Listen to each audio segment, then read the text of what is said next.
দোকানে চলে আসলাম, শাকের দোকানে।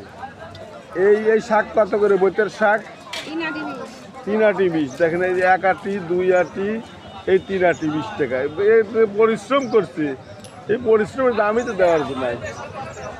শাক যে তুলতে যে কষ্ট, সে 3 আটি 20 টাকা নিয়ে খাবেন খালি আপনারা। তয়ার শাক সুন্দর করে বাজে রাখছে, নিয়ে যাবেন। কফি আছে, পাশাপাশি দেখেন এখানে মূলা আছে। মূলা কত করে কেজি চাচা? 30 টাকা কেজি। বেগুন 50 টাকা কেজি। আর কফি 30 টাকা না?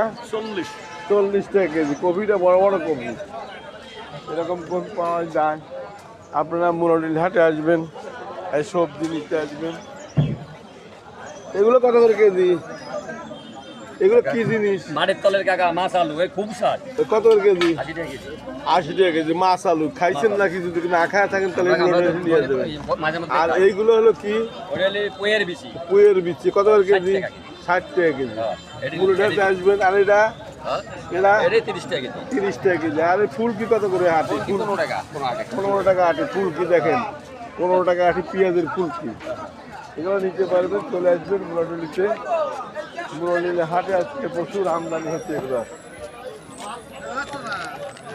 পালং শাক কত করে চাচা? 3 আটি 20 টাকা। 3 আটি 20 টাকা। দেখেন পালং শাক তুলে রাখছে, কষ্ট করে দিলে আটি বাজে সুন্দর করে রাখছে সাদা কথা। আর এই বইটার শাক এটাও 3 আটি 20। যা নেবেন খালি 3 আটি 20। সস্তা শাক সবজি যা নেবেন এখানে চলে আসবেন মুরালিল হাটে। মুরালিল হাটে পাওয়া যাবেন। শাক সবজির আমদানি প্রচুর হয়, গৃহস্থরা আমদানি নিজেরা তৈরি করে।